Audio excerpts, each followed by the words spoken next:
I'd like to reconvene the July 12th, 2011 meeting of the Newport Beach City Council. Maybe we have roll call, please. The record will reflect that all members of council are present. Thank you. We did not have a closed session this evening, so there's no need for a closed session report. So if we can all rise for the Pledge of Allegiance led by Councilmember Curry, and then the invocation by Ms. Pat McLaughlin of the Second Church of Christ Scientist. Please join me in the pledge to our flag. I pledge allegiance to the flag of the United States of America and to the republic for which it stands, one nation under God, indivisible, with liberty and justice for all. This is a poem by John Greenleaf Whittier. Oh, sometimes gleams upon our sight, through present wrong, the eternal right. And step by step, since time began, we see the steady gain of man. For all of good the past hath had remains to make our own time glad, our common daily life divine, and every land a Palestine.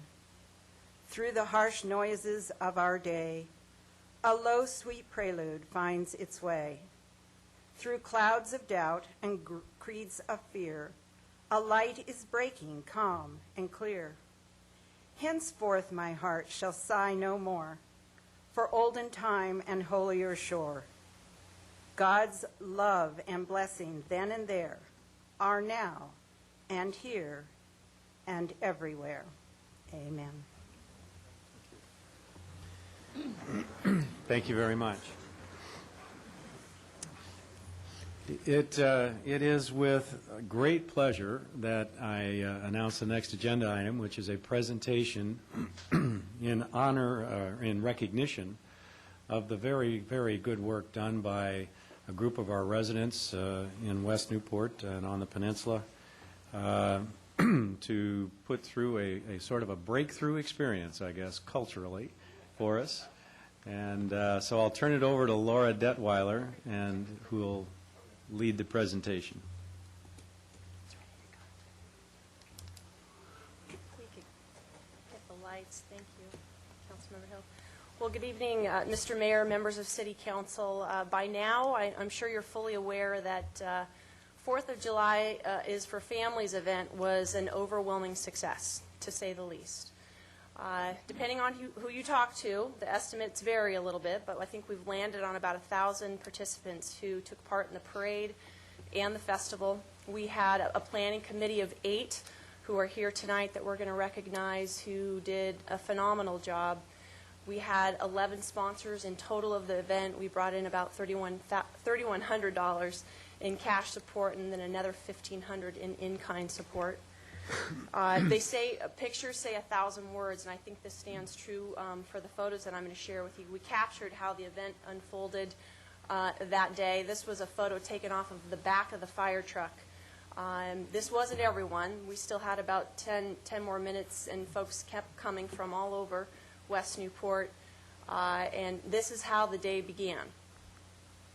As the parade started, we had participants of all ages riding all kinds of things, from bikes to wagons.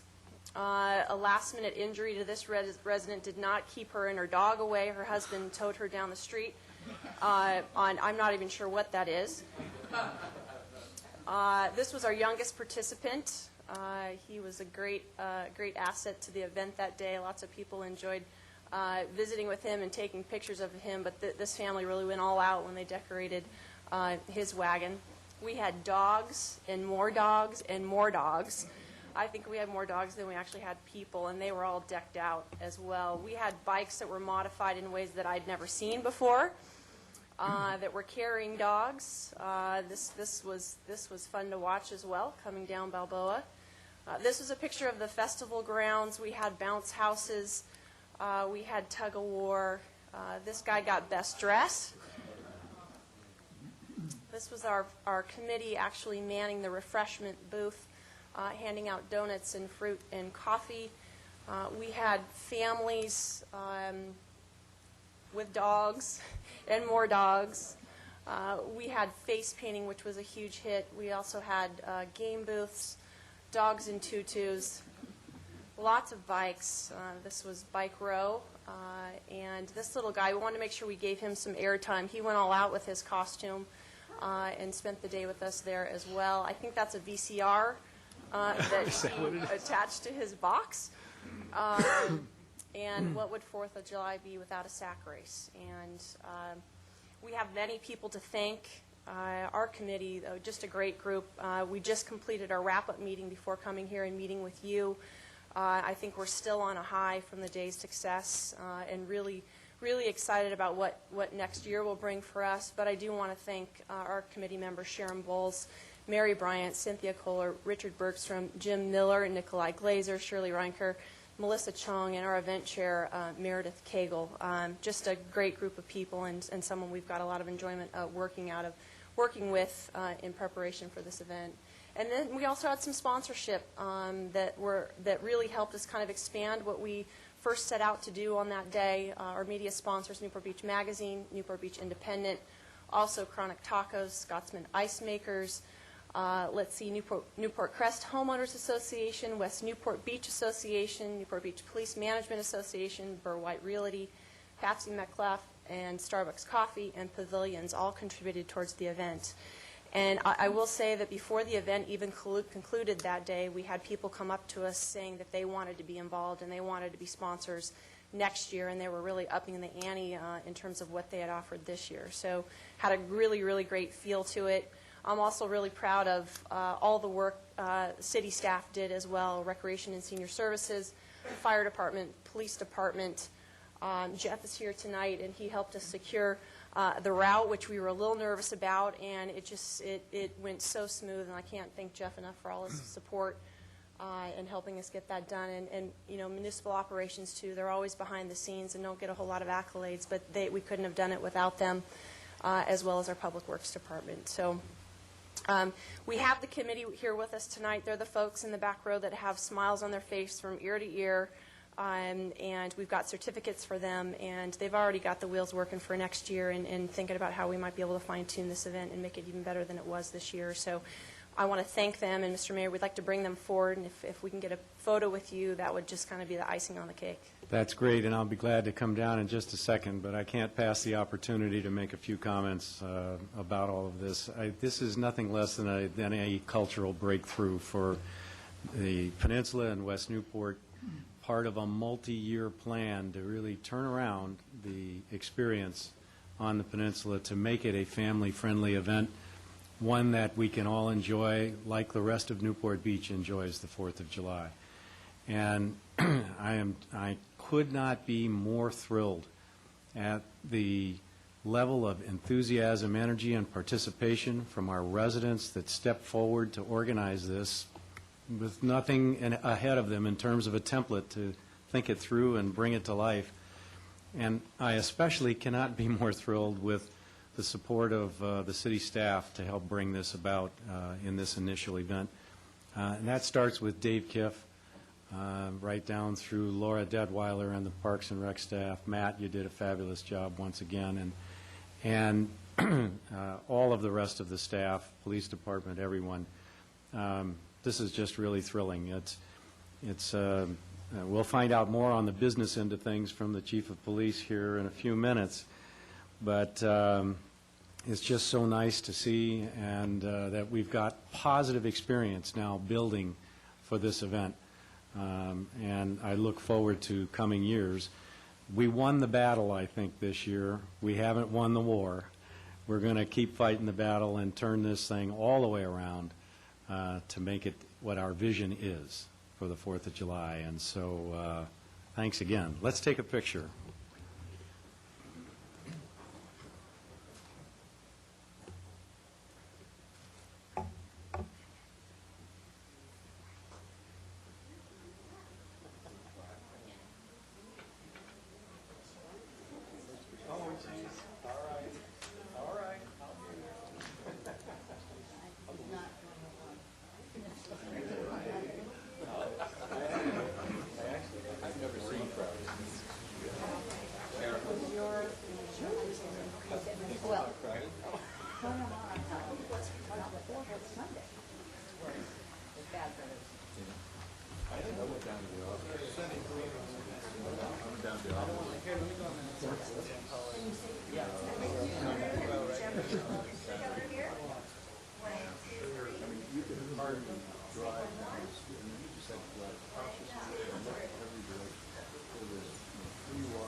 My name is Richard Bergstrom. I'm on the board of directors for the Newport Marina Villas. Was also a committee member here.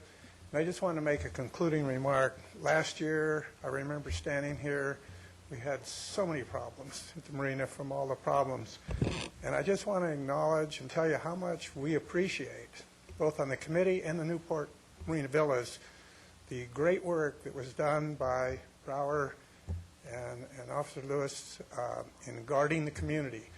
I went back through after it was all over with and asked them, and they said the problems that we had were minuscule compared to the year before.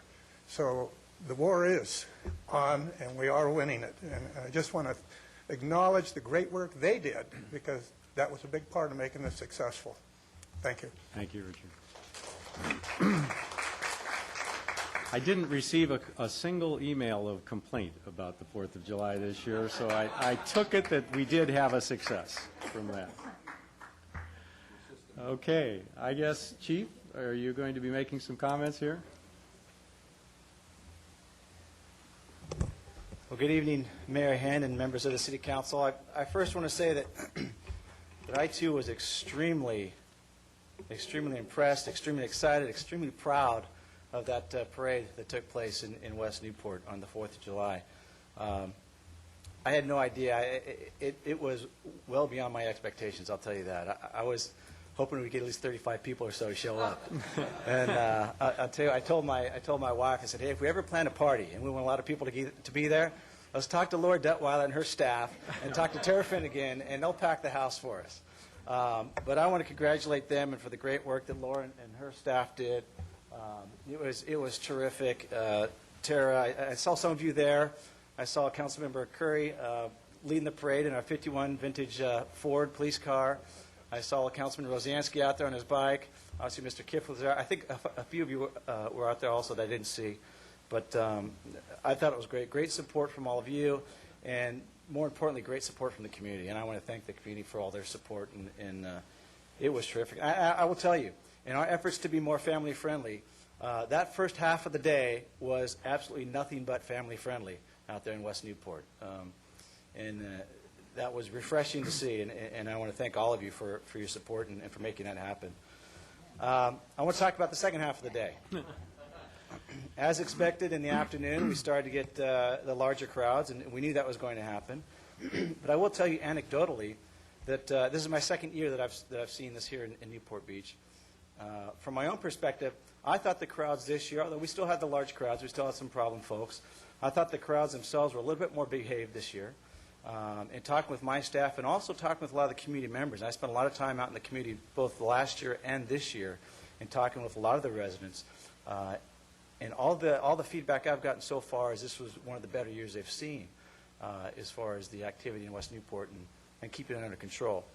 So I thought that was positive, at least anecdotally. I'll give you some statistics on some factual things that happened out there.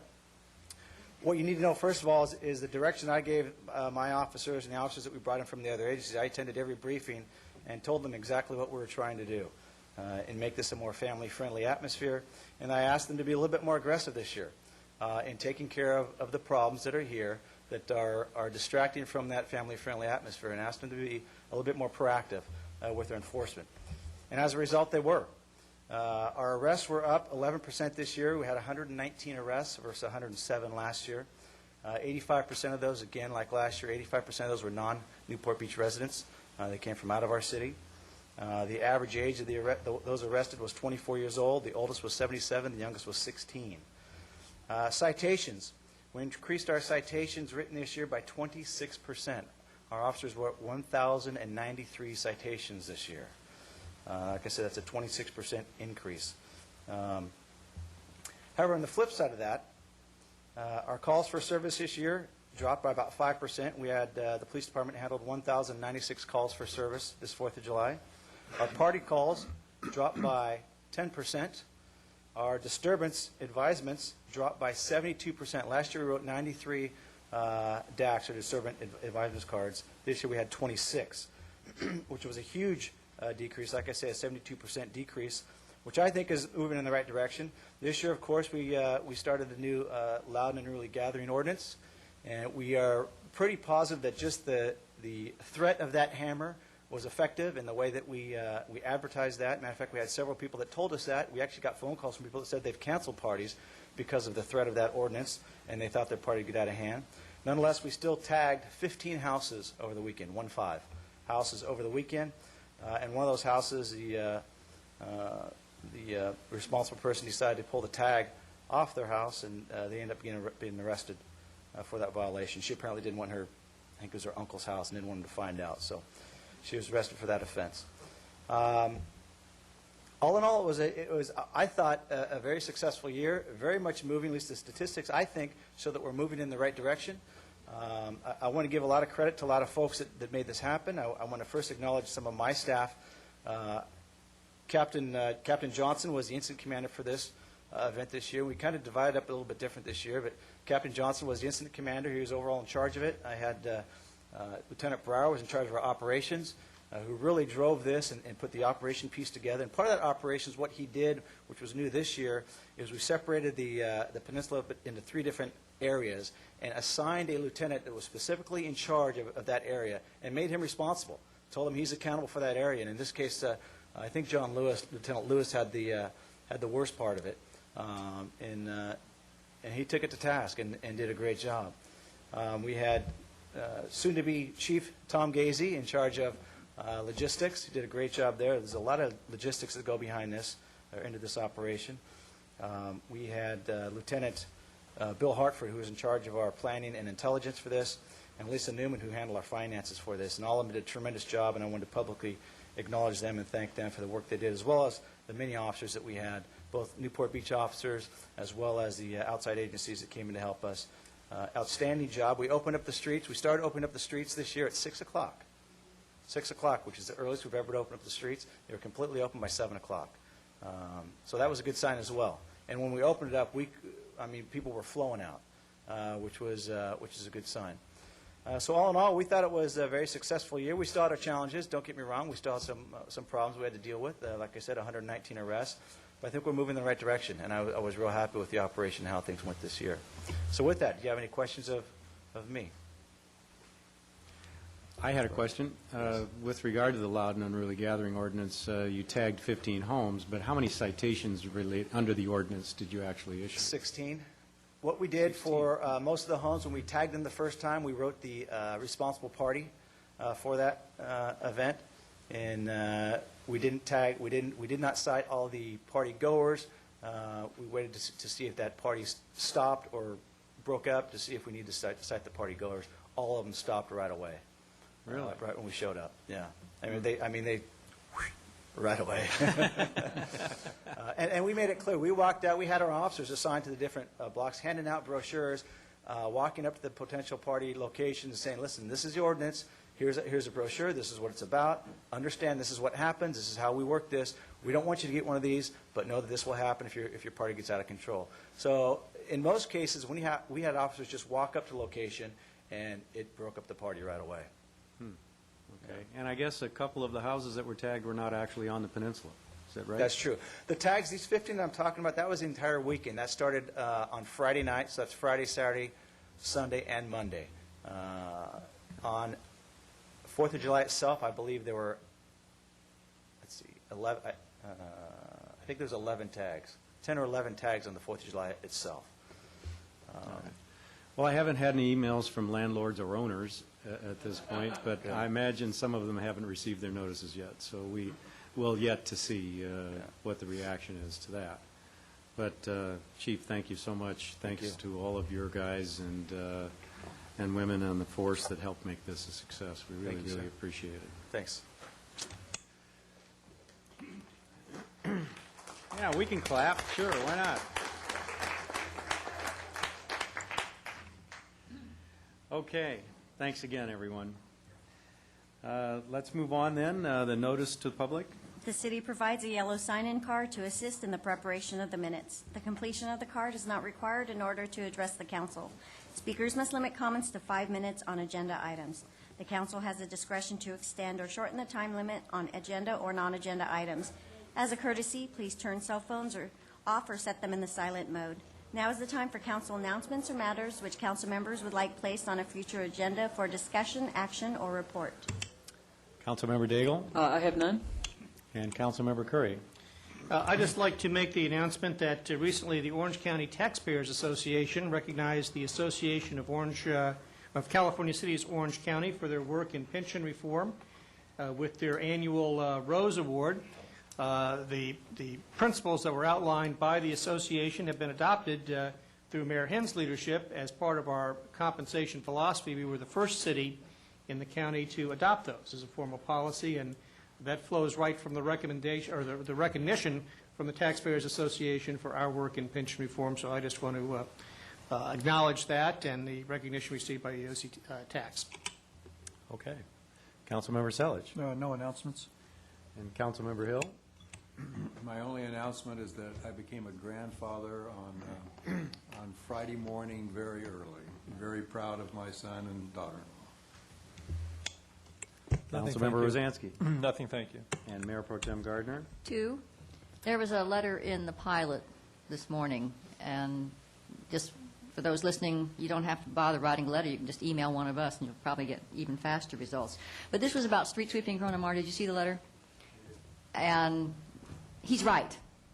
The signs that are only there because of the street sweepers. And once the street sweepers have been by, people have been parking there forever. So we shouldn't be ticketing. We should have a coordination so that our ticketers are going there ahead of the street sweepers, but not after. Really, I mean, that's... I know I read that, and I question whether or not that's actually what occurred, but I'll take him at his word. I understand that, but yes. let's be sure that that is our policy, whether it that is. was what, exactly, I understand. Once the sweepers by, Yeah, you can I'm not park there. saying that we should throw everything out. I'm just saying that let's be sure of that. Secondly, I didn't go over in the peninsula because I felt they didn't need one more body. I was in Corona Mar for the weekend, and Sunday was probably one of the worst days I've ever seen. It was even worse than, by far, I talked to parking people, worse than the 4th of July. Years ago, we had a thing where we put up a sign that said, you got to MacArthur and PCH and said, parking lot full. And I'm wondering if we can't do something like that, and maybe even coordinate with Caltrans and get something up at San Joaquin Hills Road that would say, you know, go to Crystal Cove, State Beach, or something, because our parking lot is full. Now, it's not just for our residents. It's unpleasant for the residents, but it's very unpleasant for the visitors, too, because some of them are spending an hour, I mean, they've driven here forever, and they're spending an hour driving around trying to find a parking place, and nobody's giving them any clues or help. I mean, we're just all going, oh, my God, look at all these people. You could not get onto PCH, and you certainly couldn't get onto Marguerite. So maybe the staff can come up with something creative. You know, I guess I'd piggyback on that. I attended the Balboa Village bid meeting this morning, and there was similar comment about that on both Sunday and Monday, that some reason for this year, I guess because of the warm weather and the timing of the weekend and whatnot, the parking was just completely blown out right away on Sunday and Monday. And so if there is a way to help with that, that'd be great. Is that it, Nancy? Okay. I have no announcements, and so let's move on to consent calendar. All matters listed under consent calendar, items 1 through 11, are considered by council to be routine and will all be enacted by one motion in the form listed below. The council members have received detailed staff reports on each of the items recommending an action. There will be no separate discussion of these items prior to the time the council votes on the motion unless members of the council, staff, or the public request specific items to be discussed and/or removed from the consent calendar for separate action. Members of the public who wish to discuss the consent calendar item should come forward to the lectern upon invitation by the mayor and state their name and item number. If the optional sign-in card has been completed, it should be placed in the box provided at the podium. Councilmember Hill Nothing to pull. and Councilmember Rosansky. Nothing, thank you. Member Tim Gardner. Number 9. Okay. Councilmember Daigle None, thank you. And Councilmember Curry? Nothing to pull, but just a note on number 10. Once again, we are contracting out a public service. In this case, it's the maintenance of our beach restrooms at a savings of $143,000 annually. Okay. Councilmember Selich? I have none. And I have none. Are there any members of the public that wish to pull an item?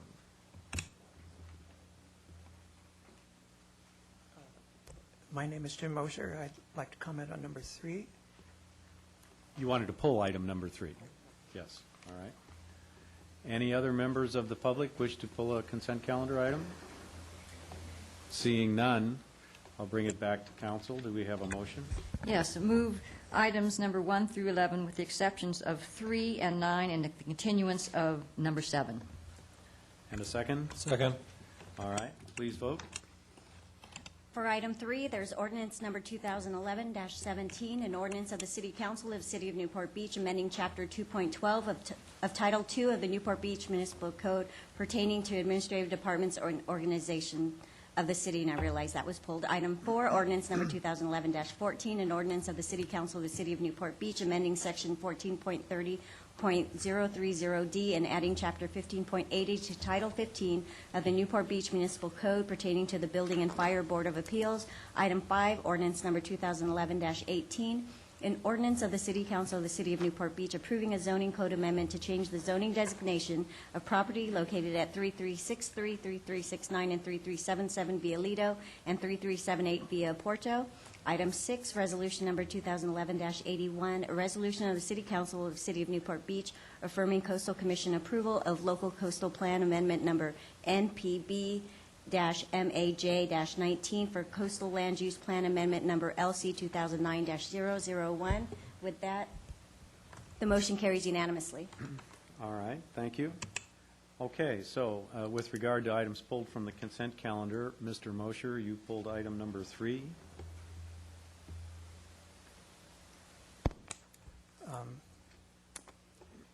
Yes, my name is Jim Mosher.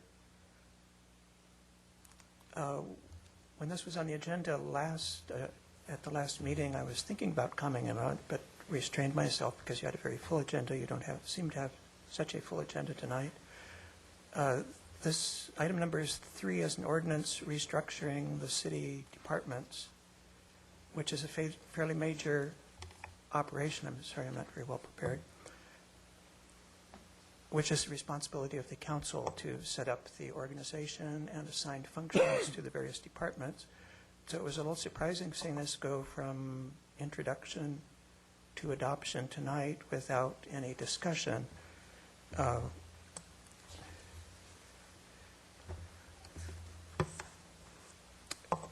The combination of the planning and building departments into a community development department has been mentioned before. But within this, the utilities department is being taken out of public works and combined with general services to make a new organization called the Municipal Operations Department. I don't personally recall any discussion of the advisability or advantages of doing that.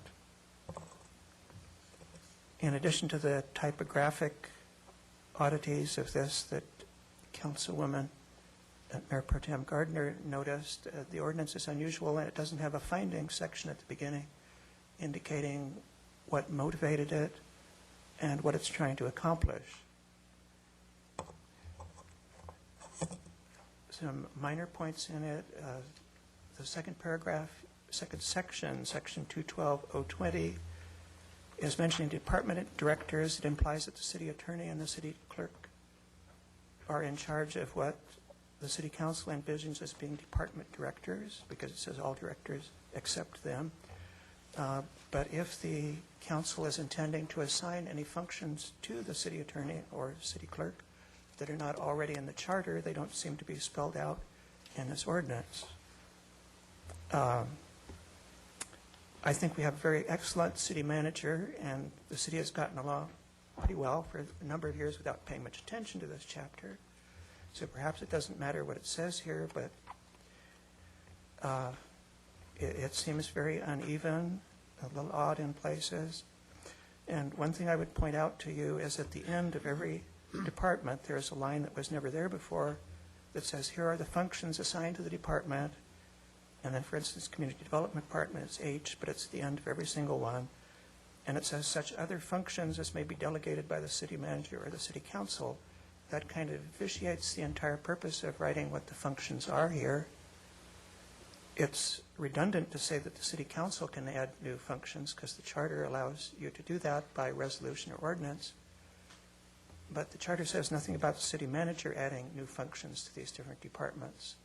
So one is redundant, and one seems, the city manager does not have the power to make ordinances or resolutions. So this is saying these are the functions of the departments, but there might be other functions elsewhere. So that doesn't seem quite right to me. And I'm sure you will go ahead and pass the thing, but it looks like it may need some revision in the future. And I was hoping that there might be some discussion on it before it's adopted. Thank you. Okay, any other comment from the public on this item? Bring it back. Did the city attorney wish to make any comments regarding the efficacy of this ordinance? Oh, thank you, Mr. Mayor. The ordinance is fine. The findings aren't used in every ordinance. It's not necessary in this event. The city clerk and the city attorney are not part of the administrative services. They actually answer directly to the city council. So it wouldn't be appropriate in this particular setting to put them in.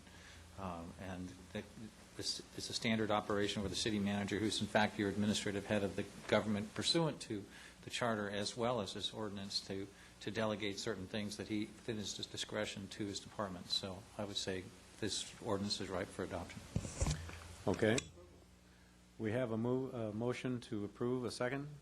Second. All right. Further conversation? None. Please vote. I have previously read the title. With that, the motion carries unanimously. All right.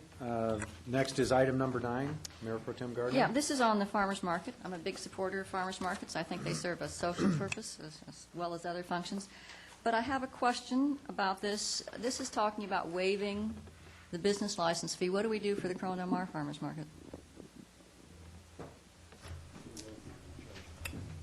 Mr. Mayor, if I may Who answer. said that? Oh. Over here. Can you hear me? Kim Brandt, yes. It's on. Thank you.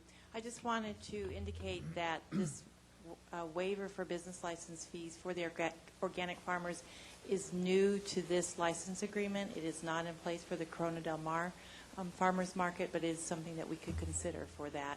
Of course, it would have to come under a separate action. Well, I see absolutely no reason to make one way and the other way. If we're not going to, I mean, as I say, I like farmers markets. I enjoy being just a block and a half from the one in Corona Del Mar. But we, the city, don't make much money off of farmers market. We pay for our parking, it's my understanding. And there are other incomes that we don't make. If people are buying flowers at the flower market, they're not supporting blooms down the street the rest of the week, perhaps. So there are certain sales events that we don't take part in. So if we are going to make a policy that organic farmers who work at our farmers markets don't have to have a business license, then I want it to be a blanket one. There's no reason why Corona Del Mar should be paying one and the others not. Otherwise, then we should all be paying, they should all be paying businesses licenses because that's our policy. Arguably, Mayor Pro Tem Gardner, if you approve this action, recommendation 2 is fairly general. It says waive the requirement for certified farmers to obtain a business license. I want to be sure that that wasn't just for this. Right. If I could add to this, actually, as we met with the farmers market to discuss this issue, we want to take a more global look at our business license. There wasn't any flexibility in the business licensing to accommodate the organic farmers in a way that we thought needed to be accommodated. So rather than do waivers, what we'd like to do is take some time to go back, and we know we need to look at our business licensing process anyway, but that is one piece, and this sort of satisfies the market there. We can apply that also to Corona Del Mar, but I think the better way to deal with the issue is to review it in the context of business licensing. Yeah, I just don't want to put the Corona Del Mar market at a disadvantage.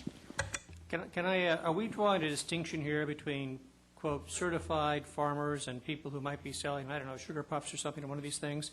And what is the policy rationale for doing that? The rationale for this hardship waiver is that the organic farmers are not necessarily vendors at every single weekend event, that they have more perishable goods, and that they have limited opportunities to sell their products. And so it provides a hardship that is unique to them because they have a perishable item versus someone who's a vendor who may be selling something that is packaged or has the ability to be stored and brought back at a later date. If I've got a peach tree, I've only got a few weeks I can sell those peaches. All right, but if you use fertilizer on your peaches, does that make them not certified? No, organic? actually, we're using a wrong nomenclature here. The staff report continues to say a certified farmers market. That includes organic and non-organic farmers. You can get a certification and do whatever you might like in terms of pesticides or fertilizers. If that's your question. Well, I just want to make sure that we're not trying to create a special or preferred class of vendors at these events. It may or may not be a good. I thought we actually had a change in our business license policy before for people who come to these events in this kind of circumstance. Yeah, remember, generally, when you're selling produce in what's called a certified farmers market, everyone who's a farmer has to have a certification affirming that this is the produce they can grow, they grew that at their own farm or that a farm they're affiliated with. That's what certification does. So you wouldn't find, for instance, at a farmer's market that says it's certified, people who are non-certified growers. Well, actually, listening to a couple of programs, there isn't any follow-up on that. So it is. It's done by the Ag Commissioner typically. I'm not sure how the Ag Commissioner is strong as Orange County. Yeah, I am. So, I mean, there is. Yeah. But I'm still not sure if I'm getting to Mr. Curry's question. We're not trying to, this is just the type of farmers market that we have in Newport Beach. They're certified farmers markets. Sure. The special event, we made a provision in the business licenses for special events one time that reduced it to, I think, at $20, and it was collected by the event organizer. That does not apply to the farmers markets. So that was part of our dilemma. Satisfied? Okay. Any other council comment on this? Do we have any members of the public that wish to comment on this item? Seeing none, I'll bring it back to council for a motion. Move the item. Second. All right. Further discussion? Please vote. Motion carries unanimously. Just a comment. I'm glad to hear this is part of a larger examination of the whole topic, and look forward to staff coming back with some of these other recommendations. Okay. And with that, we are done with the consent calendar. And it's time for public comments on non-agenda items.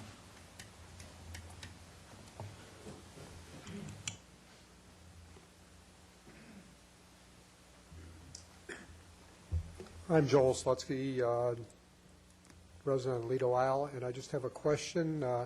I know that the cure period is not up, and you'll be discussing that at the next meeting, but the cease and desist letter that went out. This is with respect to the Morningside item that was discussed a few weeks ago. I'm sorry. Cease and desist letter that went out to Morningside. I was just wondering what the status of that was. Have we actually moved anybody out, or? Would the city attorney care to comment on that? Certainly, Mr. Mayor. Mr. Slutsky is talking about the letter that went out from the Community Development Director to 3 operations or 3 locations by Morningside, or being utilized by Morningside in Lido Marina Plaza. There was a cease and desist letter that went out that instructed Morningside to cease and desist their uses that are inconsistent with their zoning code and our uses. In fact, they have ceased the uses that were particularly identified. They've modified their operations in multiple ways, perhaps not consistent with our code, and we're completing our review of that. The Community Development Director, along with the Planning Department, are finalizing a review of the modified operations, and so we can respond to Morningside's modifications, and it's our intention to have this completed prior to your July 26th meeting so we can report more thoroughly to you at that time. So at the July 26th meeting, we would intend to cover that as well as the development agreement. Right, that will issues. be addressed in the context of the development agreement. I see. Okay. Do we have any other comments on non-agenda items?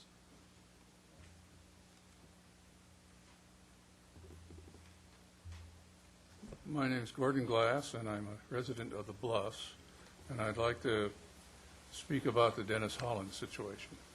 I had written a letter to the council that was published in the pilot a couple of weeks ago, and the pilot's overzealous editorializing cut out the heading, which was an open letter to the Newport Beach City Council. So unfortunately, the council was only mentioned in the paper in the final sentence. But what I was trying to attempt was to find a positive solution rather than a negative, punitive solution to this situation. And I had left copies of that article, in case you didn't see it in the paper, with Mr. Kiff's office at the end of the week, and hopefully it was in your packet today. But the thing that seems to be a shame in the eyes of many people, both in the city and the sailing community, is that they're not, the city doesn't seem to be looking for a neutral or a positive solution. They seem to be intent on punishing Mr. Holland and destroying his project.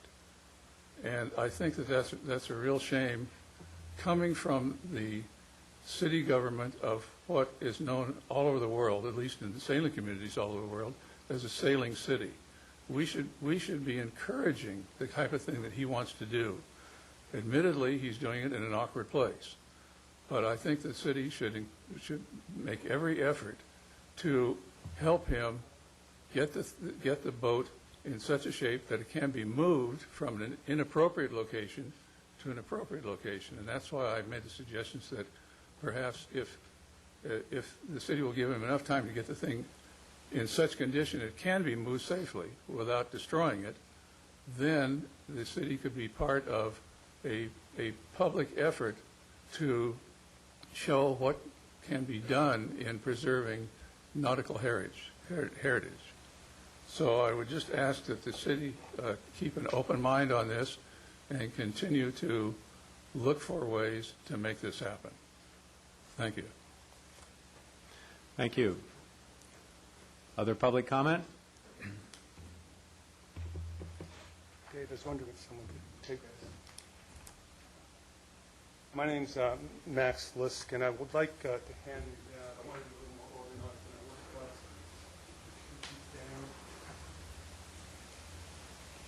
than I was. And I hope you might give me more than 3 minutes once you understand what I'm talking about. Not much, but I think it's in the interest of the community. It's not about a pet peeve. It's about something which actually Councilman Curry tonight said when he was very happy about the city saving $150,000 or so with a contract.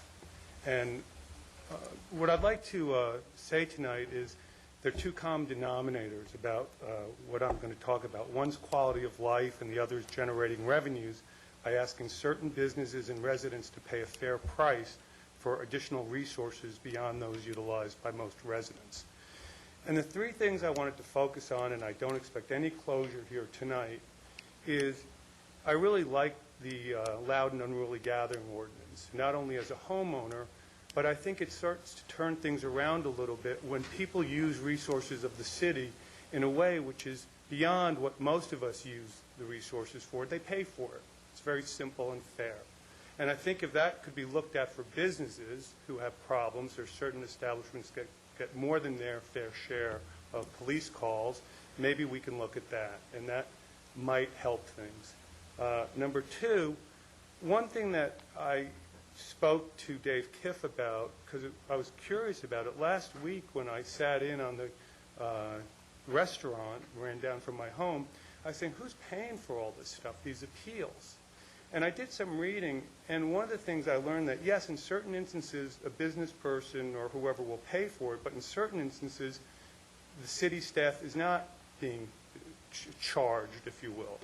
And the distinction, the way it was, I understood it, was if a council person puts something forward versus me just walking in and asking for an appeal, then it's charged or billed differently. And in these times of looking for every penny, as Councilman Curry just gave us a great example, I think if that is accurate, that's something that should be looked at. I don't think we're in a time when we can afford not to turn over a few of the rocks. Finally, I'd like to talk about encroachments. And one of the areas which I've noticed throughout the peninsula is I compare West Newport to Peninsula Point. And my understanding is in West Newport, people who have land 10, 15 feet pay a fee to the city, and that's called an annual oceanfront encroachment permit. My understanding is, I tried to understand the amount of money, but it certainly didn't seem that significant. If you could give me 1 minute. If you can wrap up in 1 minute, that'd be great. This is the point. I think we should look at those fees. It involves tidelands, and we did raise the mooring fees. But moreover, if Dave can look at some of the pictures of Peninsula Point, it has gone so beyond what would be the norm. People have lawn going out 50 feet. People have chairs, permanent patio furniture. I don't begrudge that. I think it's great, but let's get some revenue from it. And the idea was that everyone has a sign posted that says, this is public, you can have access. There's one person in a house which is for sale that has that sign up. Some people even have gates preventing people from going in. Hey, if you want it, pay for it. The city needs the money. And the final thing, I said to Dave, tonight I'm willing, you tell me where to spend it. I'll write a check for $5,000 to the city, and they can spend it any way they want to. I love living here, and I think it's about time some of the people here who maybe have a little extra help the city in hard times. So if you guys come up with some good ideas, I'll write the first check. And that's the spirit of what I'm talking about tonight. So thank you. Did you, by any chance, watch the study session? Well, I know about code and... Yeah, as I think, particularly looking at your first one, that those issues are probably going to be addressed in what will be coming back to us, because we had some good suggestions about that sort of thing. And if I do the math on the number of houses on the ocean front, if they're paying $1,000, if they pay $2,000, that's a lot more than the number Councilman Curry's talking about. Okay. Thank You you, could Max. support the parade next year with that $5,000. I'm really serious. I love this city. I want to come down tonight to talk about things that affect all of us, not my pet deal. And I'm sincere, and maybe there are other people who will say, hey, that's not a bad idea. Okay. Thank you, Max. Thank you, Max. Mayor Hand and members of the City Council. I'm Willis Longyear. I live on Lido Isle. I have a neighbor friend who is coming home from the last council meeting with her husband. And at that time, you were about to start counting violations by Morningside of codes and things. And I think this may have been in before that counting period started. But if you will, I would like to read this particular report as representative of what she couldn't be here to do this evening. My husband Kurt and I were at the City Council meeting last Tuesday, the 14th, and had to leave the meeting early. I believe it was around 9:15. As we drove home, we stopped at the island entrance sign, Lido Isle, started to proceed when a van came charging out from our left, just tearing through the intersection and cut in front of us. It came so fast that we didn't see where it came from. We had to slam on our brakes and to avoid being hit. And I said, I bet they're going to the Morningside house right here, which is the Antiques house. And sure enough, they pulled into the driveway of the Morningside house at the stop sign there, and the one at the entrance to Lido. It was unbelievable having just heard Morningside's version at the meeting of their efforts to act in good faith. We were told to report any observations of such behavior, so we wanted you to know as soon as we found out to whom to report. There was some difficulty in getting the report in because I think she was working with the wrong email address and so forth, but that got straightened out. So that part of the problem went away. Thank you. Thank you, Willis.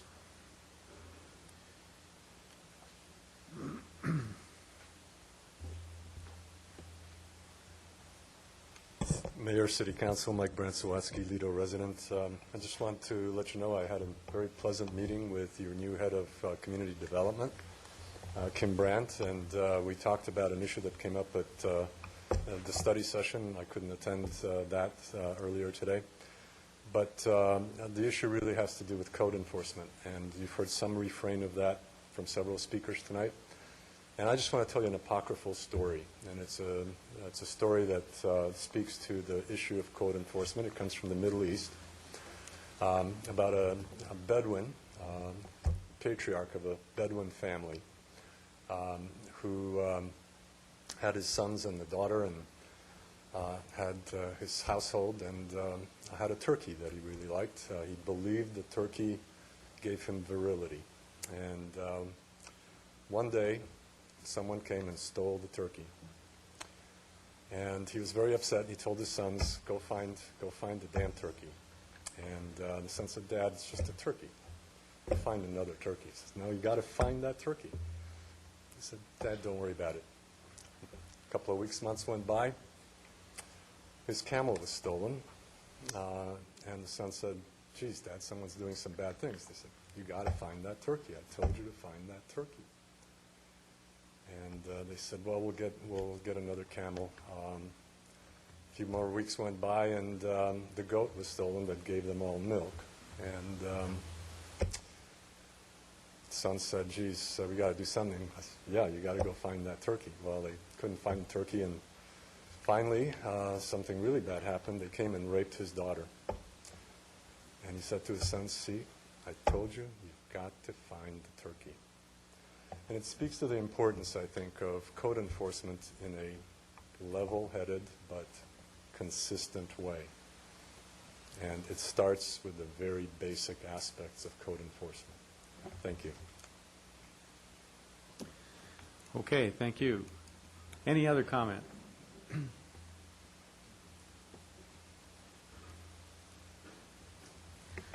Hi, my name is Corky Rawlings. This is just going to be a quick bullet point kind of thing.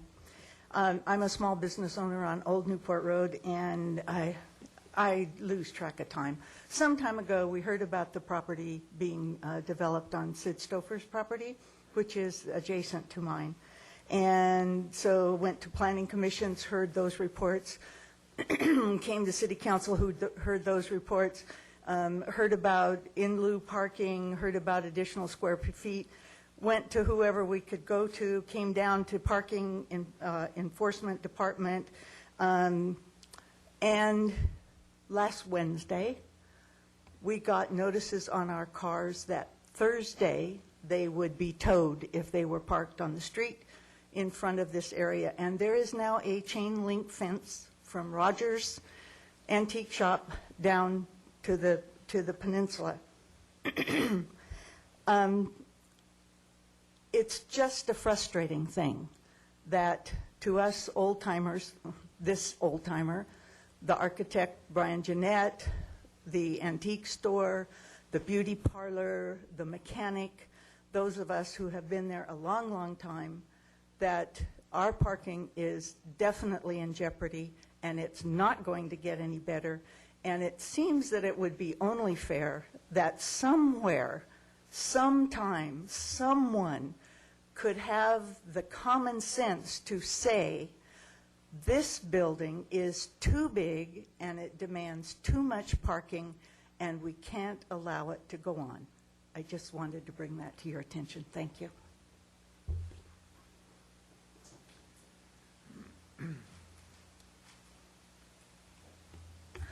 Good evening, Mayor and City Council. My name is Bettina Doniger. I live in Newport Beach. I'd like to call your attention to, from what I understand, in 2 more days, the cure period for Morningside Recovery for their problems is going to be up.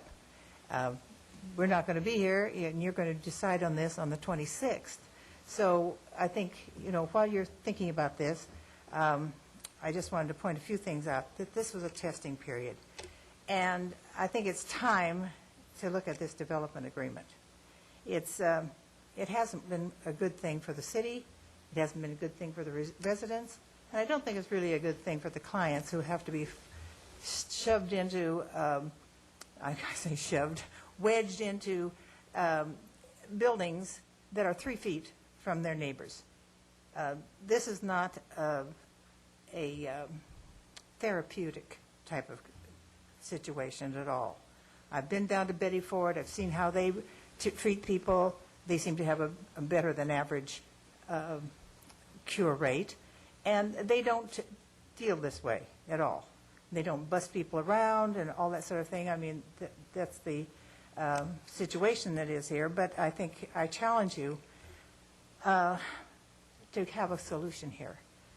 I'd like to challenge you to construct better zoning laws for the entire city, where R1 and R2 are completely residential, and businesses and the rehab houses, which are businesses, are allowed to be in a more commercial area. I think you really need to look at this for the good of Newport Beach and the rest of the people. Thank you.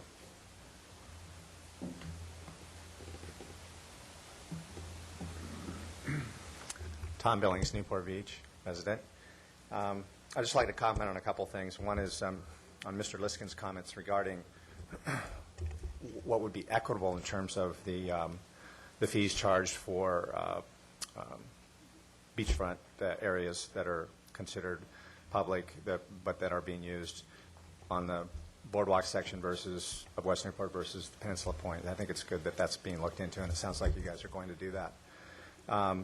Second is, just heard from Corky Whitford, who has had a business up there on Old Newport for a long time. I've been there many times, and also Nikki's Flag Shop right next door. And those are just 2 of probably 20 to 30 businesses that are sustainable businesses. They're not just here today, gone tomorrow. They've been there forever. And I've lived in Newport a long time, and I frequent those businesses. And, in this tough economy, we should support the small business owner. And what she talked about, I experienced the other day about, I know there's this Planning Commission approved this new medical building that's adjacent up from her property, but it's, like you said, it's just in one fell swoop, without a lot of notice, it just took away all this parking for those surrounding vendors. And I think he's going to have underground parking for his own deal, but then there's the street front. So that was just not like, there wasn't any foresight by the Planning Commission on that. And it's going to really hurt these businesses. So I totally support her comments and supporting the small business in our city in regards to, giving them a fair share. And then finally, in regards to the Morningside issue, I know we got 2 things going on. We got the cease and desist enforcement or letter for Lido Village, and then the development agreement cure period. I'd like to speak on the cease and desist, which has already been brought up by a couple of people, but and I did speak with Ms. Brandt. She was very helpful in kind of explaining that it's a process. But the point is, the letter is dated May 13th, and it's a 30-day period. Here we are at 60 days. I understand, Mr. Hunt, it's a process, and you guys are working on it, and you've explained that, some things have been done, and they're no longer, in some cases, doing the medical, but other things are going on that they shouldn't be. I did visit this last week Blackman's Jewelers, Charlie's Locker, and the other jewelry exchange, which is right there near Morningside at 3404. And I know at Blackman's they said they have seen ongoing physicians, even in the past 60 days visiting that site. And I know I appreciate that you guys are looking into it, but we hope that that you guys really put teeth into that cease and desist and bring closure. Thanks. All right, any other public comments?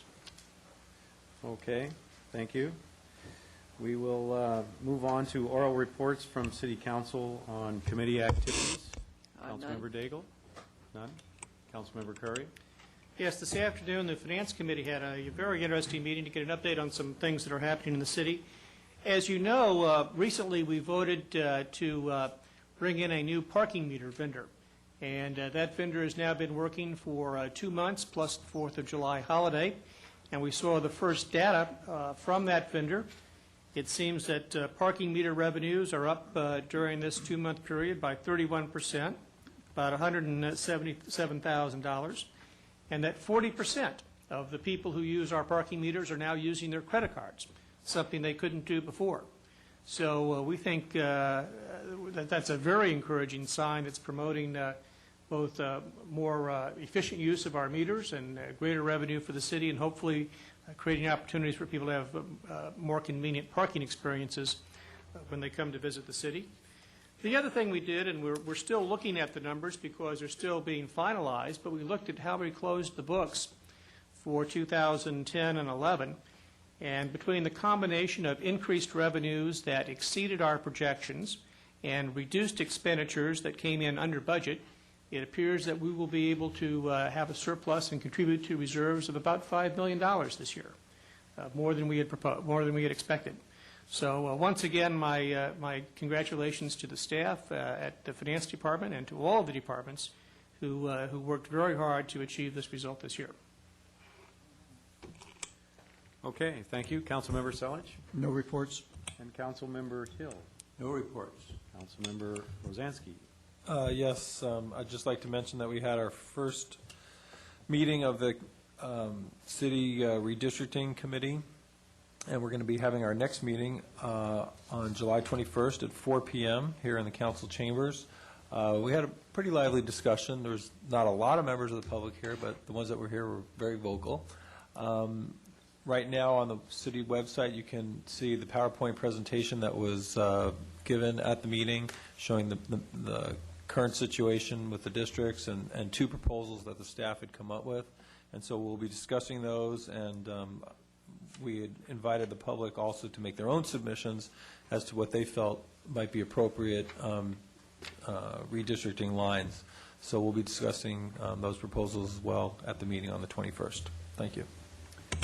Mayor Pro Tem Gardner? Nothing. And I have nothing.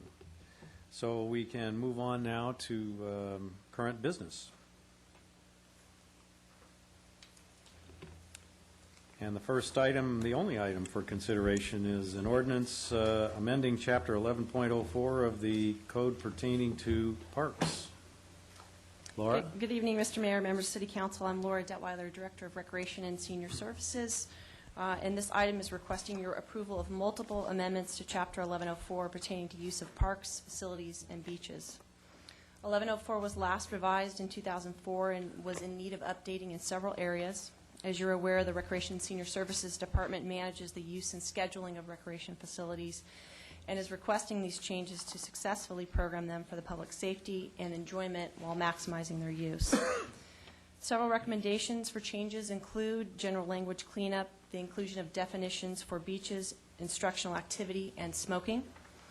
Also, the addition of prohibited conduct, which includes smoking in parks. This was a recommendation that came to you from the Environmental Quality Affairs Committee. Prohibiting smoking in parks would eliminate secondhand smoke, obviously. Also eliminating cigarettes being left behind and risk of fires while providing a healthy environment for those who are visiting these areas and open spaces. We're also recommending strengthening the language that requires an agreement to be obtained for instructional activity in these areas where fees are being charged to a participant. The current chapter requires agreements to be in place for such activities, but essentially dances around the topic. Staff feels that it's important to clarify the language for the public as well as those that are enforcing the requirement. We continue to see increasing demands and competing uses of city parks and beaches, and we often run into individuals or companies who are in these facilities or on the beaches who are running a business. This is cause for concern for several reasons. It intrudes on the public's right to access these facilities. Issues also result from these type of activities where parking is limited and restrooms don't exist. issues also result in terms of residents giving us a call where these activities are taking place that are conflicting with their residences surrounding the park area and beach areas. And so we've got our park patrol staff out there fielding complaints and trying to remedy those issues where agreements haven't been in place. And when we go through that process, we're trying to strategically program those facilities and place activities where they're most appropriate. The Parks, Beaches, and Recreation Commission considered this item at their June 21st meeting and were unanimous in their recommendation on all of these changes. And if you agree to move forward with this first reading, we'll bring it back to you at your next meeting for a second reading, and changes would take place within 30 days. That concludes my report, and I'd be happy to answer any questions for you. Mayor Pro Tem Gardner?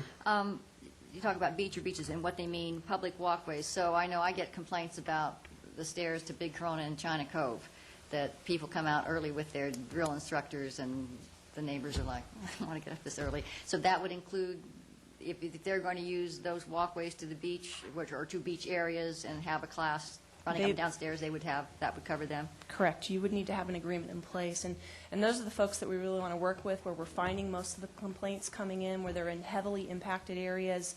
There's a lot of people already visiting those areas for drop-in use. In the Corona del Mar beach areas where we get a lot of the complaints coming in, where they're clogging the stairways, they're clogging the sidewalks adjoining the beachfront. We get complaints in all different areas of our parks on tennis courts, soccer fields, pitching mounds. It comes in all different areas for us. And so we've got a very effective process in place to enter into an agreement with these folks, and we do it very successfully. We've got over 150 contractors that work with us, and once they get on board with us, they find that it's very beneficial to work with us. We provide advertisement for them. We handle registration. We field questions from the public. We help them get proper insurances in place, do background checks for those that are actually working with children. So there's some great benefit in actually entering into those agreements with the city. And these are for the paid, where there some kind of compensation, so that if three friends get together and say, hey, let's work out in the morning and let's go run the steps at China Cove, they're okay. They're just absolutely no problem there. And how does the cost generally work for somebody that wants to do some instruction and use a beach or the stairways or whatever? Normally the percentage is 70% of the revenue goes directly to the instructor, while the 30% comes back to the city to help administer the program.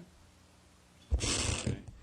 And did you, I know I got one email suggesting that there ought to be some sort of materiality limit on this kind of thing. For example, a scuba instructor who has two people with him really not taking up any space or particular time, you know, that sort of thing. I mean, you got to walk across the beach to get into the water. You do.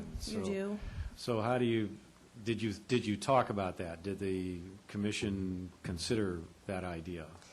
We did not talk about it. We are aware of one group that does exactly what you're explaining, but the group is much larger than that. There's about 25 people that actually take place in that particular program, and that's something that we would want to meet with them with and discuss entering into an agreement. One or two people we're probably not going to notice. Most likely there's not going to be impact, but if it came to our attention, we'd want to sit down and talk to them about what they're actually doing on the beachfront. Okay. Member Daigle? Yeah, I think it's the sort of the one or two person type of setups that I am not sure we really need to sort of capture them in this, you know, sort of fee. Part of it is getting fees, because, I mean, you could go to the library and see people being tutored, and there's probably money being exchanged. You can go to Oasis and somebody has a caregiver, and probably funds are being exchanged. So there's lots of examples. You know, you go to the tennis court, maybe there's instruction. I know people bicycling, they have a coach and this type of thing. So there's lots of one-on-one examples. I don't really see where they're impacting the facility, you know, or lands that we have. And the benefit that I see is that there are support services being given to our residents. And so let's say, for example, you have a trainer, you know, what are your alternatives? You know, you can go to the city program, which, you know, is a group setting and at a certain time that may not be convenient. You go to a gym, pay more. So I see sort of a support services being offered that are of benefit to our citizens. And for the city to say, well, we're now going to administer, your sort of little business here, I'm not sure what the benefits the city brings. And I don't understand the impacts to our sort of lands and the traffic and this type of thing. So I know in the past you've been flexible, and I would see that as, and I wanted to get your thoughts if there'd be ongoing flexibility for those sorts of limited numbers of people, or what your thoughts are on that. I have a question on that one, because I know that one of the complaints that I'm getting is, particularly at China Cove, where the personal trainers are the ones that are there earliest in the morning with their people, and it's not necessarily the numbers, it's just the fact that someone's giving instruction, go, go, go, go, and it's at 6 in the morning, and you just don't want to hear go, go, go outside your window at the door, or that on a tennis court, there may be only one guy, but they tend to monopolize because they have their next student waiting, and so you have one person taking up the tennis court, and sure, it's one-on-one, but the recreational player is not able to utilize the court because he's got his students lined up and working the system. I understand, but I go by our parks many times, and the parks are virtually empty. I go to tennis courts, and they're also empty. So I'm not sure that we're always at a peak demand. And I've heard stories, too, about sort of that Corona Del Mar training. But there's other examples that, there aren't impacts being done, and to simply say, okay, well, the city needs to collect 30% out of this.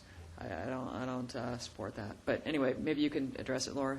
We certainly would want to be consistent in our application of the process. I would say we have 63 parks out in the city, and I'm sure there's a lot of activity that goes unnoticed. But when it is brought to our attention, it's something that we feel important, that we need to work with those individuals. They are using public property for commercial gain, and where it may not seem like there is an impact, at times there are, whether it be noise, parking impacts, abuse on our fields. It may not seem like that would have an impact if you were giving a pitching lesson on a pitching mound, but for the gentleman that has spent his weekends building up that pitching mound in preparation for some league play, to come and find out that someone's been giving 5 hours of pitching lessons and has just torn down what he's completed. So there are issues, and we certainly aren't out there looking for them, but when they're brought to our attention, we need to make sure that we have strong language in place so we can deal with those issues that are out there. Okay. Comments? Councilmember Hill? Could you share the fee structure once again you're talking about? In most cases, there's a 70-30 split. 70% of the revenue from the classes that come in go directly to the instructor, whereas the remaining 30% comes into the city for overhead. That's paying for costs for the navigator, our front office staff that field questions regarding programs. There's a variety of things that we do to help manage the contractual class program. Could there be And we have this in place now that... we do. And how long have we had it, and how acceptable has it been?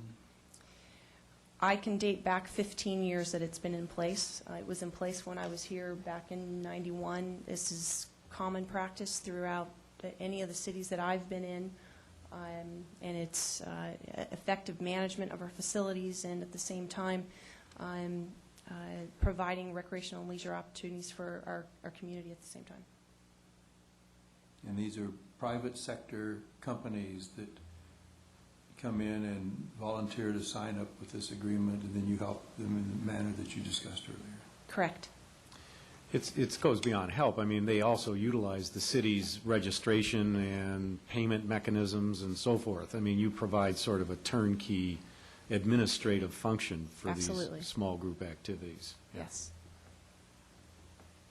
Mayor Pro Tem Gardner, did you have something? I was thinking of what Councilwoman Daigle was talking about on the one-on-one, and I could see that a personal trainer not going to want to be in the navigator. I mean, he or she has his own list, but I can also see that we would still want to have some control, because we might want to set up hours and try to make things. So I'm wondering if there might be almost like a different kind of category where maybe the split would be slightly different because they're utilizing less of the public services, but still we are getting some of that benefit for the use of our public lands, and maybe some scheduling insights or something. Right. Yeah, I think that's a good idea. That should be explored. I completely agree with that. They probably don't want to be in the Navigator. They have a limited clientele. They have 5 or 10 people they help out. I'm not sure they want to get into the whole recreation sort of program. And we certainly have flexibility to deal with that percentage, and we do. There are some cases where we do an 80-20% split. So we are very flexible, and so if there are those that don't want to be in the Navigator and don't want to benefit from that, we can look at that as well. Or perhaps a flat dollar fee or something like that. We could, yes. So let me discuss that a little bit more, because you're talking about tightening up the language and providing something precise, but then you're saying you want to sort of administrate it, with a little flexibility. So I don't know how that would be administered. Well, one opportunity is to ask staff to come back with a recommendation, a change to the ordinance presented to give effect to that. That's another. Well, but what we have here doesn't talk about the fees per se. So that, by not discussing the fees in detail, we have the flexibility to be adaptive there. Meanwhile, we have the language we need in terms of what a beach is and where these activities take place and that sort of thing. So I think that's as far as the ordinance is concerned, that's fine. And then if we want to be more specific in terms of what kinds of ranges we have in terms of fees and everything, that's something that could be done separately. Well, and the current fee schedule delegates the director the authority to negotiate those fees related to contract classes, so it does give us the authority to do that. So if you're interested in that particular situation and talking about, if there's 2 people or less, but 5 people or more at CDM Beach along the steps makes a difference. So there's somewhat of a slippery slope, and there's going to be some gray area there. Our goal is to make sure that we're programming them effectively and we're not negatively impacting those that are trying to drop in and use those facilities at the same time. And the practical effect is very many of these very small groups go undetected, unnoticed, and whatnot. And so it's like code enforcement. And if you get a complaint about something, then you've got a mechanism to deal with it. Yes, correct. Other comment on this? I've got some comments, but I'd like to hear public comment first. All right. I did want to address one thing here before we get to public comment. That relates to this issue of smoking, and I'd like to explore the idea that we could have some sort of a buffer zone on street ends that abut the boardwalk on the peninsula, because what's happening right now is we do have an ordinance that says there's no smoking on the boardwalk, but people just stand right next to the boardwalk at the ends of the streets and smoke. And I'd like to find a mechanism that would also, in effect, buffer that activity on the boardwalk. Yeah, to prohibit smoking. Oh, I thought you wanted to. Yeah, to prohibit smoking on the street ends abutting the boardwalk. And so, I'd like to understand how council feels about that, and if so, then see a recommendation from staff about how that might be effectuated. Dave, did you? You'd be interested in the rest of the sense of the council on that issue? Well, I would support that. I see a head nodding over at Mr. Hill, too. Yeah, I would support that. Isn't there something on the books, either by city or by state, that I think within public buildings that within X number of feet of 20 feet. 20 feet? Public buildings, though, Is that not. state? It's state. I don't think it goes to like a restaurant. It's a building like a civic building, like our own. But I would support something like that. Okay. I've only seen 3 heads nodding there.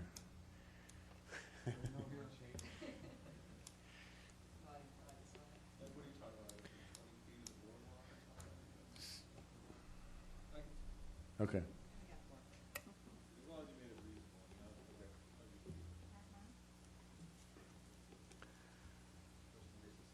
Okay.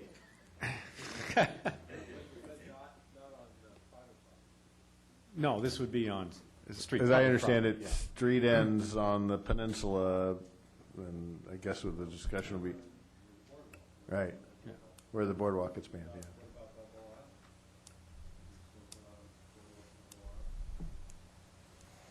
Good question. I don't know if there's smoking's banned on Bayfront there. Do you know? We'll find out.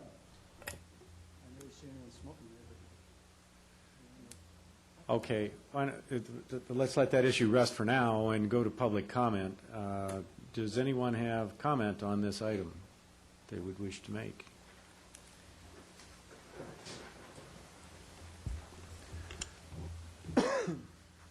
Hi, my name is Abby Michelson, and it's great to be back. Last month I was here when Mayor Henn recognized me for the Disneyland Community Service Scholarship.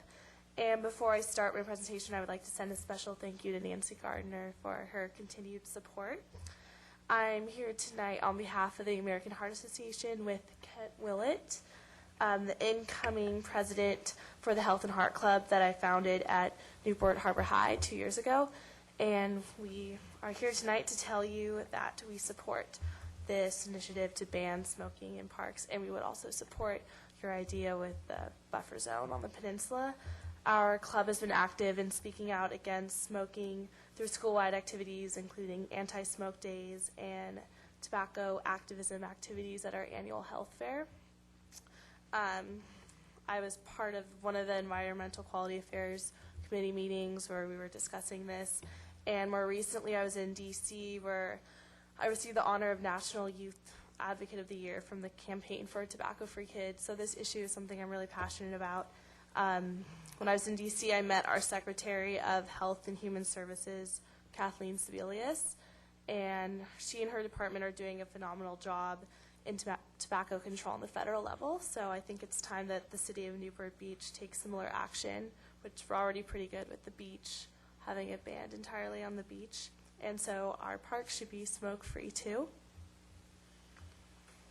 Hi, I'm Kent Willett. Smoking is the leading preventable risk factor of a host of chronic disease, including heart disease, stroke, cancer, lung disease, and diabetes. Tobacco use and exposure to secondhand smoke cause death and disease and impose tremendous social costs by allowing smoking in our parks. We are exposing innocent people to the hazards of secondhand tobacco. Thank you. Thank you, Abby. Nice to see you again. Other comment?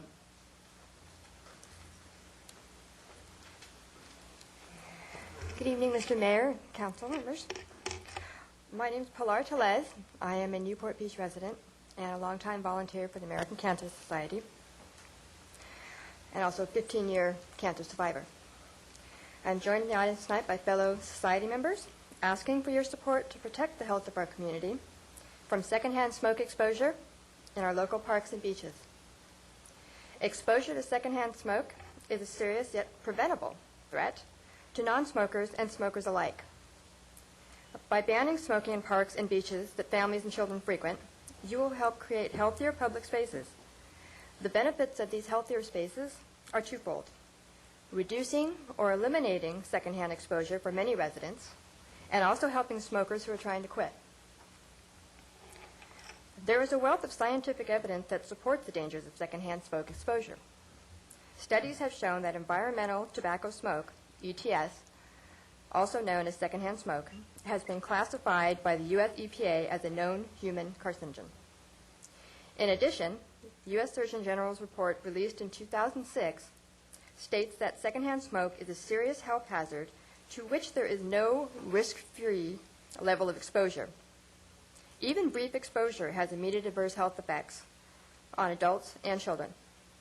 Secondhand smoke is also especially hazardous to children, individuals with asthma, and other chronic diseases, pregnant women, and the elderly. Smoking is a leading cause of preventable death in both men and women. Approximately 85% of lung cancer cases are caused by cigarette smoking, and overall 1 out of every 3 cancer deaths is due to tobacco. We urge your support for the consideration of smoking bans in parks and beaches. Strong anti-smoking policies have been proven highly effective, resulting in a decrease in adult and youth tobacco smoking rates, decreased consumption, greater protection from secondhand smoke toxins, and keeping tobacco products out of the hands of children. The American Cancer Society is the nationwide community-based voluntary health organization dedicated to eliminating cancer as a major health problem by preventing cancer, saving lives from cancer, and diminishing suffering from cancer through research, education, advocacy, and service. Thank you very much for your time. Thank you. Do we have any other comment on this item? Seeing none, I'll bring it back to council for further discussion and a motion. Councilmember Curry. Mayor Henn, I've got some concerns about the sort of overreaching of this. I don't have an issue with, first of all, smoking is already banned on the beach. It's banned on the boardwalk. I don't have a problem with banning it in parks. I think the definition of street ends needs a little bit of work. I think that puts us on a slippery slope. But as for parks, it's already done on beaches and parks. I'm fine with that, too. But what I think we're doing here is we're creating a regulatory framework that is overreaching, and I think it has some unintended consequences. For example, I'm very concerned about the impact of this proposed ordinance on church groups that want to come down to the beach. If they have to throw in $5 for the bus ride or for the food that they eat, and somebody gets up and leads a Bible study or gives a devotional, that's an instructional activity. And as I read the definitions here, that gets picked up there and could potentially be illegal. We had with us before an initiative that I think Councilmember Selich and Mayor Henn started. I thought it was a very good one, to go through and clean out all of the sort of outdated and extraneous stuff in our ordinances in terms of prohibitions. But yet in this ordinance, we're going to do the following. We're going to make it illegal to hit a golf ball in a public park. We're going to make it illegal to rollerblade on a public tennis court or sports court. We're going to make it illegal to play basketball in a public court after sundown. We're going to make it illegal to use any park facility for which a fee is charged, which, as I read it, means if I were to go down with my daughter, as I once did when my daughter was young, and use one of the baseball diamonds to play catch or play pepper or have her hit the ball, since we charge for those courts or that field, I would potentially be violating the ordinance, as would any other parent and child who would go down and do the same. We're going to make it illegal to drive or leave standing a bicycle in any place that isn't designated for the parking of bicycles. Well, I don't think we have enough places designated for the parking of bicycles to make that a viable ordinance. So I think we're just really overreaching with this. I think if you want to ban smoking in parks, I'm okay with that. But I really think we need to rethink about our business practices, and we really need to think about the unintended consequences of stuff that we enact that's trying to limit uses of things and how it's going to limit uses. And I think, once again, we set ourselves up to be, back on Al Jazeera and national television of look at the city that made it illegal to play basketball after sunset. Were you talking about this ordinance or about various ordinances? No, it's under prohibited conduct. It's in this ordinance. Well, you do want to, frankly, you do want to outlaw rollerblading on tennis courts. It destroys them. So,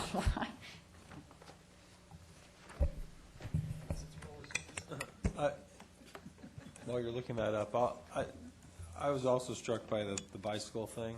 I mean, if you recall last weekend at our family-friendly 4th of July, there was probably hundreds of bicycles parked all over that park, and clearly they were not in designated parking areas. I mean, what would all those people do with their bicycles? That was actually existing in the ordinance. We're not adding that now. Okay, and then that's something that should be eliminated. I did question what that might have been for, and the response that I got is there are times that bikes are abandoned and left chained to something, and that would allow us to actually remove that bicycle and get rid of it if it were just to be abandoned there. But we certainly aren't out there removing bikes and citing people for riding their bikes to the parks. That's not the intent, nor do I think it was the intent when it was developed. Well, it's inartfully drafted. That was the intent, to just remove bicycles that had been abandoned. I mean, maybe if it's parked there for 48 hours or something, but... And I know the basketball court one, while also seeming odd, that is our existing law, basically. And if you think about it, 39th Street and the court that's out there, those are right up against the homes. And those folks, I think the genesis of this was that they were getting tired of hearing midnight basketball games out there and said there's a time when the dribbling has to stop. Well, doesn't the park close at a certain time? I mean, there's times when parks close, right? Not till 11 o'clock. Well, maybe Carol the park Beeks. needs to close earlier, that particular park, because of the proximity, but. Carol Beek's another example of that, where a basketball court is adjacent to a homeowner. Maybe we should turn the lights out. Well, there are no lights at 39th Street Park, are there? No. Yeah, so, I mean, there are no lights. Well, so I'm hearing different things from you. If you'd like, we could take a new look at the existing code in terms of what's the terminology that's used. I think that would probably obligate it to go back to PB&R. Well, let's just start before we go. Yeah. Let me move the action, just see if we have any support for it. Move it as it is, with the smoking and the language that goes back to all this, and I would move the action. I would, well, first off, do we have a second? All right, so then I would offer a motion to, well,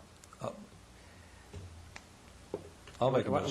What I'd like to do is see you come back with some language that has to do with the street end issue on the smoking, and perhaps take another look at this prohibited conduct session and see if there is some cleanup of this that addresses some of the issues that Council Member Curry brought up, just to make it a little more clear here about what we're trying to get after. Well, I'll make a motion then to continue this item for further review by staff and potentially the Parks, Beach, and Recreation Commission if it's significant enough to warrant taking it back there. So that'll be Second. my motion. So does staff have comment on that motion? Well, I'm wondering if I can clarify any of the prohibited conduct for you, if you'd like for me to go through some of that. We did give it a look and felt that the information that was in there didn't need to be removed. If we did, we would have recommended that. So if I Well, let me ask answer the some question. questions. Is it true if I or anybody else were to go down to a city baseball field with their son or daughter and use that field, would I be eligible to be cited under this ordinance? No, you would not. It's only if fees are being charged for that activity. Well, I don't think what it says. It says, use any park for which a city fee is charged or a city permit is required. Now, we charge city fees to use those baseball fields, right? So you're assuming, Mr. Curry, just to clarify, that because, say, an hour before we charged an athletic league to use that you and your daughter an hour later, it falls under that? I can see how you might see that reading. They taught me how to read English when I was in No, school, and I it says, understood. use a park for which a fee is charged without having paid a fee. Yeah, well, and he's right, because it doesn't limit Yeah. it to business. I could I mean, if you maybe do change that. probably that preamble paragraph there that's just saying, for a fee, The way I read it is if a fee is charged where a permit would be required. And so for you to drop in and use the park, a permit would not be required where we would actually charge a fee for that. But that's not what it says. Yeah. And let me ask this question then. If a church group decides they're going to come down and they're going to barbecue on the beach and they're going to charge the kids $5 for the transportation to get there, and someone is going to instruct them in religious doctrine while they're on the beach, does that require does it require a fee, number one, and does it require the approval of the Recreation Department, number two? If they wanted to reserve the space, we would actually issue them a permit to do that. Well, I don't think it speaks to being reserved. I think it speaks to using it. We would not require that, no. Well, And we haven't. the staff report says, conduct or perform any instructional activity for a fee in any part, assuming the fee is the transportation charge, without first obtaining a written agreement from the Recreation Services Director. Again, in plain English, it contradicts what you just said. Councilmember Curry, I understand your concern, and I go directly to the language of the ordinance itself, and I think it's clear from the ordinance, albeit perhaps it's not as clear as one might like it, it's just that it's when the fee is paid in consideration for the instructional activity. So if I was getting taught how to play volleyball, and I came down for a class for volleyball, and I paid for an instructor, I would have to get a permit or make an agreement. Whereas you're making a contribution towards to offset the cost of transportation as opposed to paying for instructional activity with respect to the biblical aspects of what you're hypotheticalizing. That's different. So I would say to be consistent with the Recreation and Parks Director or Senior Services Director, But what if the fee was for an honorarium for whoever was doing the instruction? That gets closer, that's Yeah, certainly it does. It's- you're paying So for that's why we instruction. need to have we need to have some better language here or some kind of specific exemption to deal with these things, because we adopt these things, they have unintended consequences. I can appreciate the example that, you're trying to address, and that is, the Corona Del Mar train, or that's making a lot of noise in the morning. I've heard about that myself. So I understand that. It's just the ones that I want to sort of avoid is kind of the one-on-one, and then the Park Patrol saying, oh, we now need to negotiate a fee. Because if you look at the sort of a coach and a person, there's no more impact than if you just have, a father playing with his child at the park. So that's the one that concerns me, is we're just sort of saying to people, for use of the park, if there's a fee, then the city wants 20 or 30% of it. So that's the one, but I do appreciate what you're trying to do. I know that is a very annoying but entertaining thing that's going on in Corona Del Mar. So, and I can appreciate that you're trying to address that, and you feel like you don't have the tools to now do that. Well, we have a motion and a second on the table here to continue this item for staff to come back with clarifications on the issues that were raised. Is that a fair way to say it? Yeah. Well, I think it needs, based upon some of the comments of council members, I think definitely needs some reworking. And I understand what Keith's saying too. Maybe 25 is not a problem, but what if it was 225? Becomes a bigger problem. I guess there's maybe you can handle it in that context. I don't care whether it's a church group or any other group. When you start having a mob of people on the beach having an event that even they're not paying even. At some point you have to say, well, now it becomes more than just a gathering of some people and becomes it's like that group that we had that set up the little tent there on the beach, was handing out donuts and free coffee and donuts and picking up some trash, but it was really a commercial venture. So where does that fit into the scheme of things? It wasn't a religious group, and I know religious groups probably have a little more leeway in most people's minds as to what conduct, but clearly we have to craft an ordinance that's going to cover multiple forms of conduct that makes it a little more difficult, a little bit more artful in the draft. And I doubt we're ever going to get perfection, but if you pass the motion, we'll put our heads together and refine the language and see what we can come up with. But don't expect we'll be able to address every issue. I've yet to see that. Just address mine, that's okay.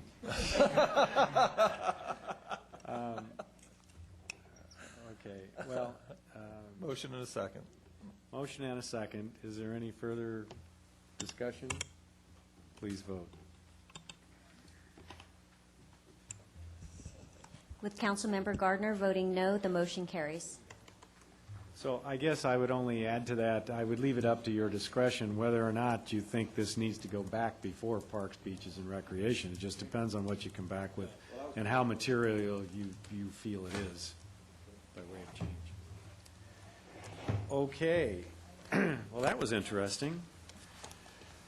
That was the last business item. It's now time for motions for reconsideration. A motion to reconsider the vote on any action taken by the City Council at either this meeting or the previous meeting may be made only by one of the council members who voted with the prevailing side. Do we have any motions for reconsideration? Seeing none, we are adjourned.